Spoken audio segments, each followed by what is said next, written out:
So, Gila, what I wanted to walk through was Mm-hmm. the North Star metric process for release management and kind Okay. of think about using the pirate metrics in Okay. funnel Yeah, yeah. and really dive into what I'm accustomed to is having a Yeah. North Star metric at the company level, understanding your product lines or P&L contribution to that North Star Yeah. metric. Yeah.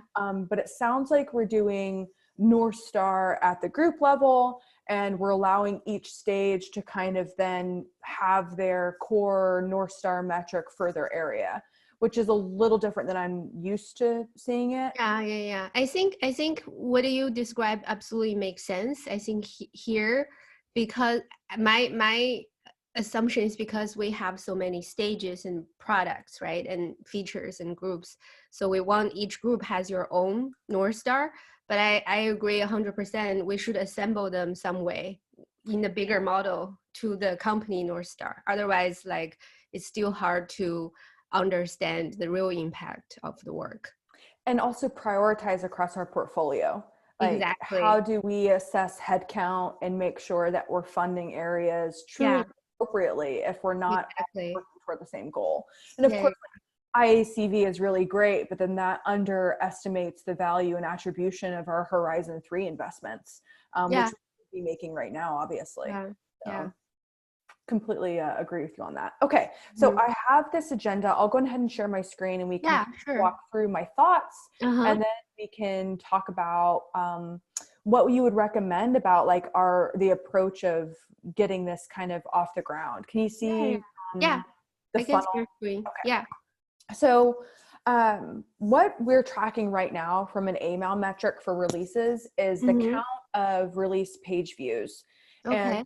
I view this metric as a way of noticing the trends of our users, realizing that releases are now available.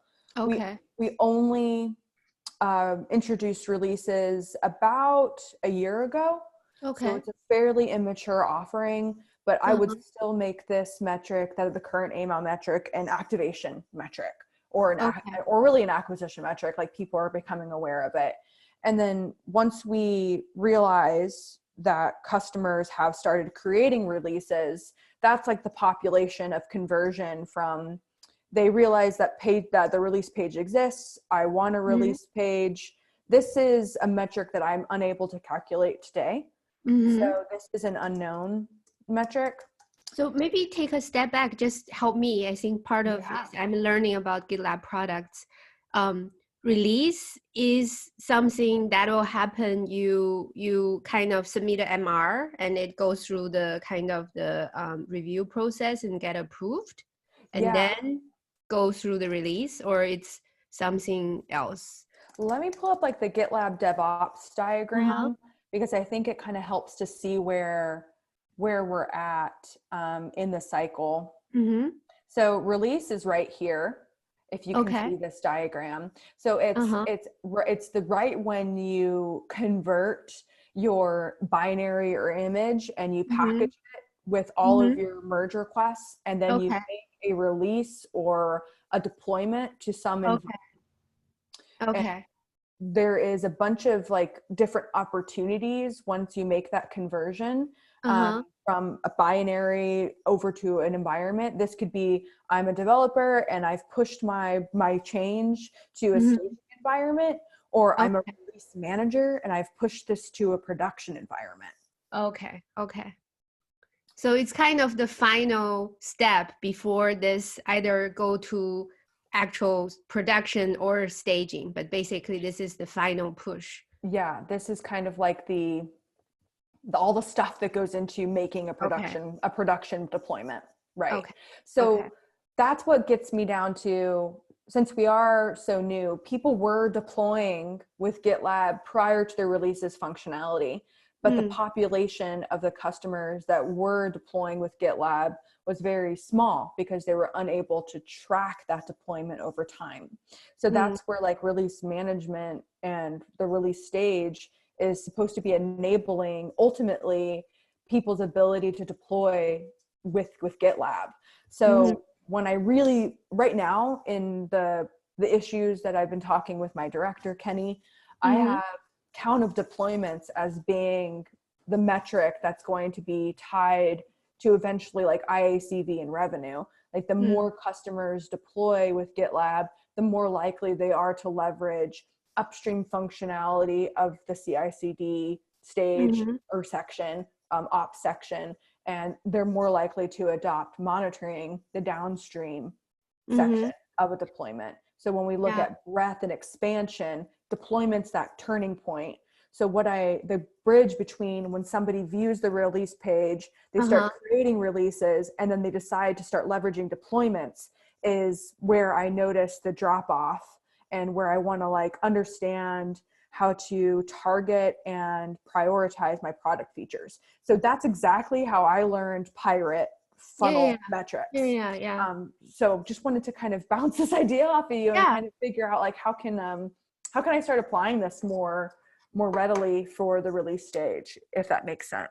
Yeah. So I think this high level make a lot of sense. Maybe I just have some questions. I think by asking them it might help you as well. So the release page views, under which circumstance people will go to release page? Who will be there? Is there only people will proactively go there, or there's a case people will somehow stumble upon release page? Yeah, so people typically view the release page, we noticed in Periscope, around our monthly release cycle. So it's usually a point where people know we're going to release on the 22nd of the month. So then they go to their release page, and either people are creating the release artifact. So we start seeing a growth because people are using the release page as a developer, as a release manager. And then that 22nd comes, and then we have a steep drop off. So it's almost like an S curve, which is what we want to see with growth metrics. It's a trending up and to the right S curve. And that's why I think it's a good metric for the release activation, because we're noticing that as we offer more features in the release area, people are viewing the release page more. They're finding it more and more relevant to them. But that drop off at the end of a release is because it's no longer relevant post the deployment. So like the utility of the release page declines once the deployment is complete. Interesting. So it's almost like a monthly activity for most customers. Yeah. And we can see that when we look over time, there are customers that are looking at leveraging the release functionality for showing milestone planning. So they're going to package multiple iterations within a single release object. So this is going to be their quarterly release, but they'll have a bunch of sub releases inside that quarterly release. So we can see that as we start to support that like group level functionality of releases, that enables that nesting of releases, will be able to enable those users that are interested in adopting releases. So seems like most of people go to that page are developers involved in release or release manager. There are not so many stumble upon people just randomly go to that page. I would say our end users that are also developers and release managers and build managers or DevOps personnel are going to the releases page of their own projects to consume information as well. So, are there any leading indicators that they are likely to go to this page or is there anything that need to happen before do they need to use CI of GitLab in order to even use the release feature? Like, are there any prerequisite? There's no prerequisites because today it's pretty uncoupled. They could be exclusively in the planning category of our product and leverage the releases functionality. They could create a release via a tag, and it really is a container or a representation of the code at any given time. And then they leverage asset links and uploads to that release object to create the picture of that deployment. So it's really like a representation that this is a moment in time for this code. Okay. So they But don't have to use CI. If they use maybe even they use source code management, like that's the yes, most people use that. They can jump directly to release. exactly. Interesting. Um, yeah, I think that's maybe that's something. I think that might be something you want to um, dive into later as some dimensions you want to understand, because the the funnel is awesome. One way you can get more insight out of the funnel is kind of think about possible steps before, or some dimensions you can slice the funnel. For example, people visit release page, who are who who are them, and are there different personas, or are there different people in that? And when you break down that release page view, do you see actually there are different type of people, and maybe their conversion rate of the funnel later is different as well? That's one thing. And then also maybe think about because release is a stage that or a feature that's not in the very top of the feature adoption, right? So what are some different scenarios people adopt other features? What are other features people use, and then they are more likely to use release? I have thought about this one a little bit. Like, Yeah. in order for people to get to that continued use of releases, they Yeah. often use environments, deploy boards, because they're going Uh-huh. to consume other features in the release stage, like incremental rollout, Yeah. canary Yeah. rollouts. So environments are really essential to Mm. how the people's journey in releases. So I'm starting Yeah. like a validation right now to understand how people are using environments, so that we Yeah. can eventually begin to prioritize the effort there to help this drop off, to help the drop off from Exactly. Yeah. 50,000 users to people actually creating releases, and then Yeah. to them actually deploy. Because what we're Exactly. seeing is probably like a 30% drop with each stage. Okay. And what I Okay. really want to do is reduce that drop from Yeah. each stage, so that Yeah. I'm activating more of the people who are viewing the release page to create Yeah. releases of their own, and then Yeah. eventually deploy. So I've Yeah. thought about that a little bit with like environments, deploy boards. So that's absolutely right. Yeah. I think the when you try to improve a drop off in funnel, one very effective approach is to segment. Basically, think about all the possible dimensions you can segment the funnel, because it's very often that maybe one type, when you segment for certain environment, the drop off is not bad, but certain other environment or certain other dimension, the drop off is very bad. And then what you can do basically is either try to move more people to the better funnel, meaning try to push more people to use the environment that naturally has a smaller drop off, or like get more personal or target customer that naturally have a better conversion, right? That's one thing. The other thing you can do is to try to fix whatever that doesn't work in the funnel that has a bad conversion. Maybe there's something you can do to help that group of customer, or to support that environment to make that conversion rate a little bit better.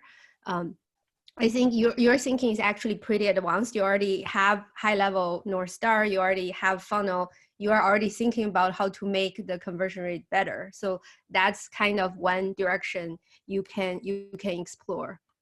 That's perfect. This is exactly what I need to like iterate on, because I feel like right now our leadership isn't as familiar with this method of targeting a P&L. And I'm personally like, I'm struggling because I don't have a contribution margin that I'm able to like look at and be like, okay, well, I know that I'm driving this much revenue.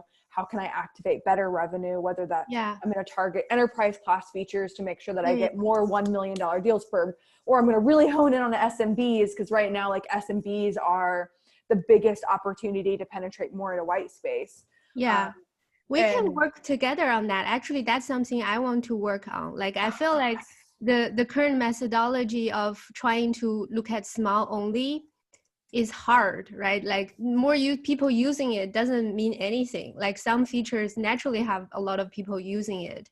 So how we can tie that to IACV or ARR, ideally. My my vision is we should figure out a way to kind of tie each feature into ARR in some way, at least conceptually, initially. Like, for example, your feature, I would ask you, is release a feature that get people to do initial purchase, or is a feature more suited to get people to retain better, meaning once people use it, the retention rate versus people who don't use release feature is actually 5% higher. Let's say it's just random number. Yeah. And then we can actually quantify the 5% higher in terms of ARR. That's how you can really, so for example, that's how I'm used to running a product. Yeah. Exactly, right? Like I think we obviously have, like, the challenge I run into is we have so many features, and I'm not super familiar with like each feature's role in customer journey, like which feature play a bigger role in initial purchase, which feature is more like a retention feature, which feature is maybe more of an upgrade feature. So part of my journey will be working with a lot of you through the North Star metric to try to at least document that, and then begin to think about how we can model each feature's role in the kind of bigger business model. Yeah, I would say that that's awesome. I would love to partner with you on that front, mainly because I did a couple of opportunity canvases, and I started like looking at just the top 25% of our renewing deals the next couple of quarters, and then like manually reaching out to each of these salespeople and being like, hey, how important is release governance or release orchestration to these customers? And what tools are they using today? And I know that the market share of ZB Labs and CloudBees are really high. So if they're using one of those two solutions, I know that I can erode that and help upsell of existing customers. Influencing net new prospects is really challenging without having the feature set already there. So that's where I'm noticing we're very good at influencing expansion of current install base. And our plays are very geared toward getting deep into enterprise class deals. And we have been able to influence like 2 upsells into Ultimate in the financial services area. So that seems to be a very strong path, but today it's so manual. Like I have to schedule 15 or so calls with all the active deals that are in the pipeline, and looking at like, 50% probability or higher based on our buying cycle time in the enterprise space. Mainly because like the market share that I'm going to erode will be the enterprise. Like when I look at it globally, that's where I'm going to iterate. That's a good approach. Like I think maybe I can borrow some of your methodology. Now we are working on the North Star metric with every PM. So I'm thinking I want to ask that information from the PM, at least as a first step. Seems like you mentioned, my thinking is, what's your feature or what's your product's role in initial purchase versus retention or expansion? Like basically, do you think those 3 are the main category? Right? I do. And then is your feature are more used by SMB or enterprise? Kind of another dimension to see. You touch upon that. I didn't even think about that. Right. And I like that slice, that segmentation, because then it kind of groups together where GitLab is playing today and where we really want to play in the future, and what's it going to take us to get there. Because right now, I see product managers churning and thrashing with this idea with sales. I want more Ultimate features. But what they mean is I want to sell more competently in the enterprise space. And today it's a challenge for me as a salesperson trying to reach a quota to go to an enterprise customer and be like, GitLab can meet your needs. So but I don't think PMs are necessarily thinking when they hear I need more Ultimate features. They're not thinking globally as a GitLab package. They're thinking, oh, well, in release, I need to offer more of this. Whereas when you're a buyer persona, you're not looking at your one silo. You're looking at like, what does this package do to my ROI?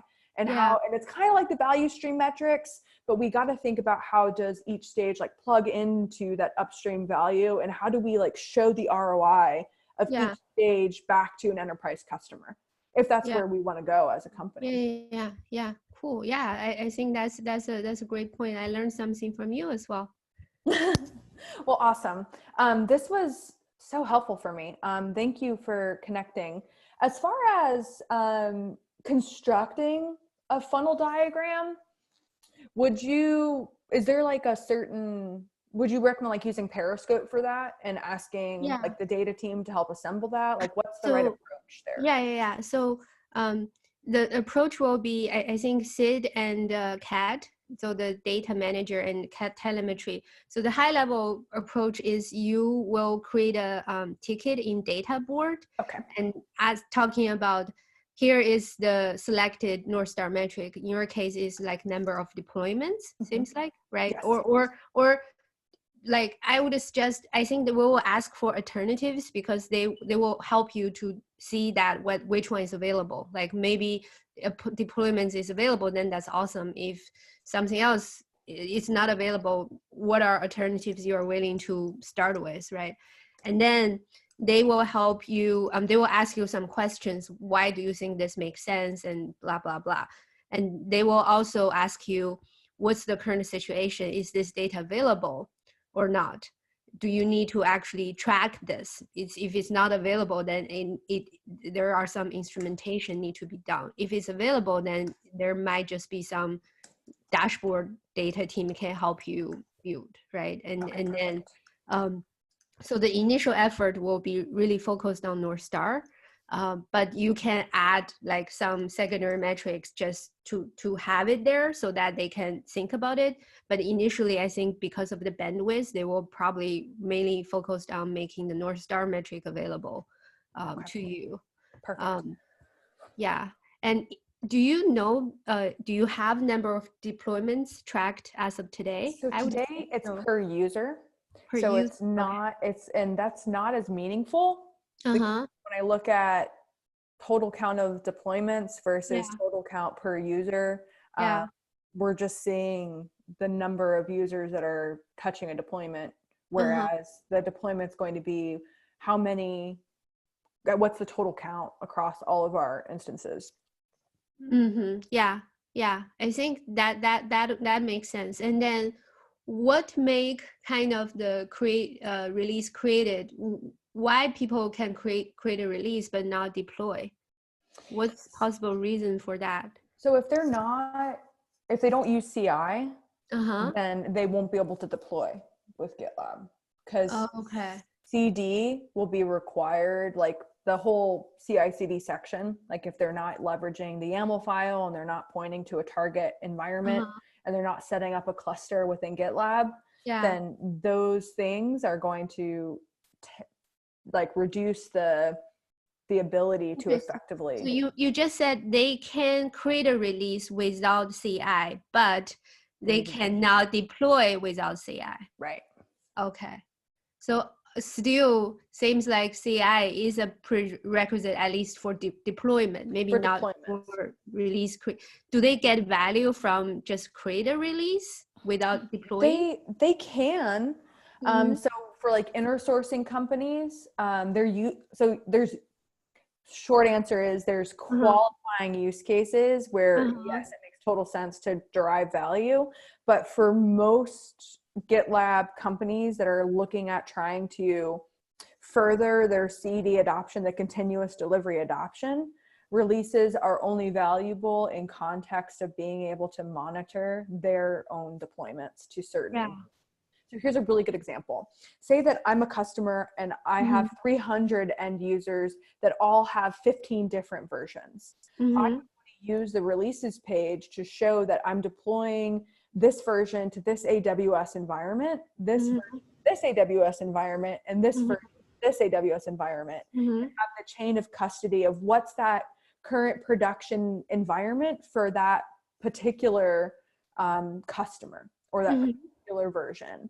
And so they would want to show their binary attached to that. They would want to have their release evidence. They would want to be able to show all of that information in one place. And that's where release pages will eventually get to. But that's kind of where like I'm hesitant to declare that creation of release is defunct, just because we haven't built out the full functionality yet. So it's still in like this growth mode where like page views are still kind of a good proxy for our people finding value in release pages. Because we haven't offered the connecting point between release functionality and deployments yet, but we're going to, like, that's eventually where we're going. Okay.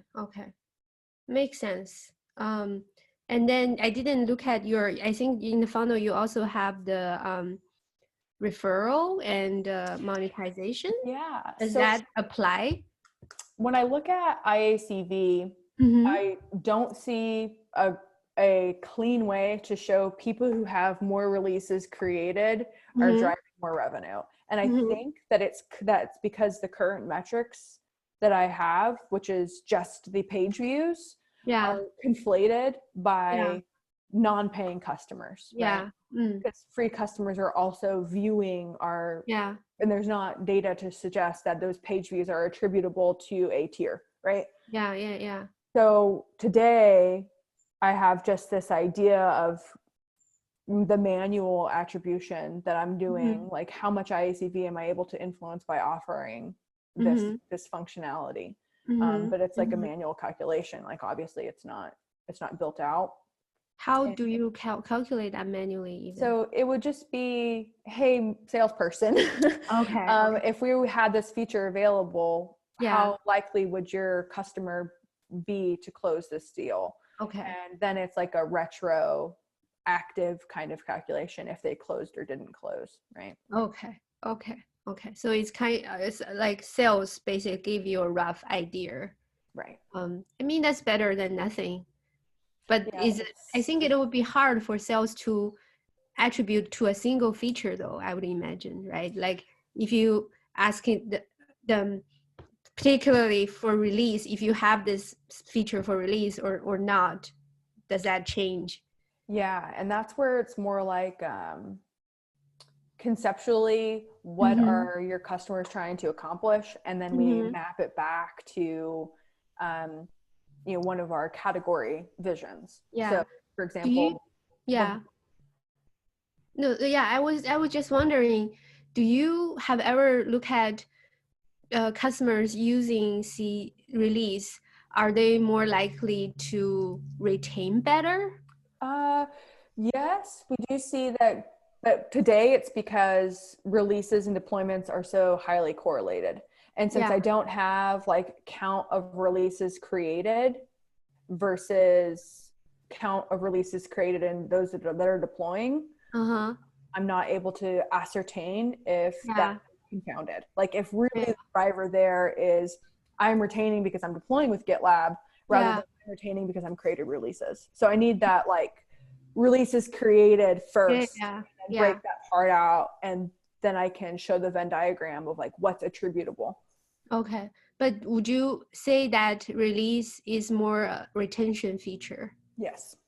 Right? It's not necessarily initial purchase. It's not necessarily upgrade. Right. Okay. But we do have some compelling ultimate features. Okay. But again, like that's more like expansion of base. Typically customers that are looking at us at a whole, they're like, I want to know if you have an executive dashboard for deployments. And that is in my area, right? That's the environment's dashboard, right? Yeah. Okay. Yeah, cool. I think you're on very good track. Like I think your thinking is pretty advanced in terms of like the metrics and North Star. Just begin to build the funnel, and hopefully we can begin to help you like figure out the segments and different ways to look at the data so that you can get a better opportunities figured out. Because right now there's some fuzzing in like how I'm prioritizing which persona I decide to go very deep in. And it's really like dependent on who's renewing. And after I have a conversation with that customer that's coming up for renewal, if they want to have more front end work and their deal is high enough, then Mm. typically I'll prioritize building out more front-end work, because the release manager persona can be technical and Yeah. cannot be technical.